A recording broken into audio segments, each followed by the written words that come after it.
tonga nyaya iri pano tinzwe kuti munoitonga sei vadare. Ngatiti isusu mwanasikana atizisana nemwanakomana. Uyu mwanasikana panguva iyoyo ane 17 years. Ndobva aenda mumusha mevanhu ndogara imomo ane pamwiri. Hama dzacho nemurume ndobva dzamudhamba kuti aiwa ameno zvikonzero vachichingotsvaga mareasons hobo. Asi chiri chinangwa chekungoti kwanzi tinoda kuti iwewe uchibva mumusha medu, ndobva vamusiya mwana uyu.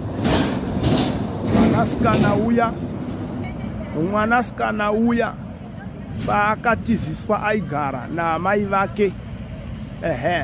Mai ava vanga vari paseparation nababa, kureva kuti mwana akakura pana sekuru, obva andoshanda kubasa, ndo paanosangana nemukomana vanomutizisa iyeyu.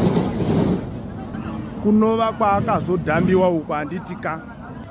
Mwanasikana anochidzoka kubva kumurume kuya odzoka kuna mai vake kwana sekuru, ati gare gare apa anga ane pamwiri, ati gare gare ndobva atozvara mwana wakewo musikana. Chibva ikoko ndo paanotsvaga vana baba vake kuti varipi, ndobva aenda kumusha kwana baba vake.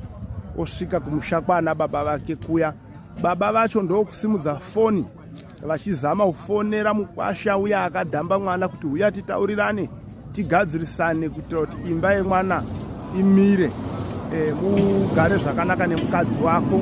Mukwasha ndo paanobloka baba, anongodaira zvakanaka asi anobva abloka vana mai vacho vemukwasha nehama dzemukwasha dzese kuda kufonera. Vamwe vanenge vachitopindura rafu, vamwe vachibvunzwa kuzi munoziya here mwanasikana anonzi Ningi amaigara naye mumusha mwenyu. Vamwe vachiti hatimuzivi, vamwe vachiti aingogarawo pano kunge house girl, vamwe wavo. Asi pane mwanazve, mwana uya azvarwa nemwanasikana we azokura akumakore ne5 months.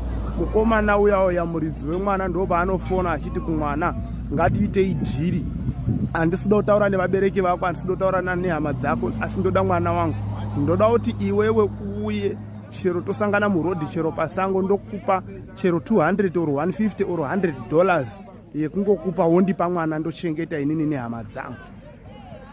Nditongerei nyaya yakadaro kuti inotongwa sei vadare. Taisa mudare, tauya nayo pano. Vakuru vanoti mbudzi kuzvarira paruzhinji hunzi itandirwe mbwa, handitika.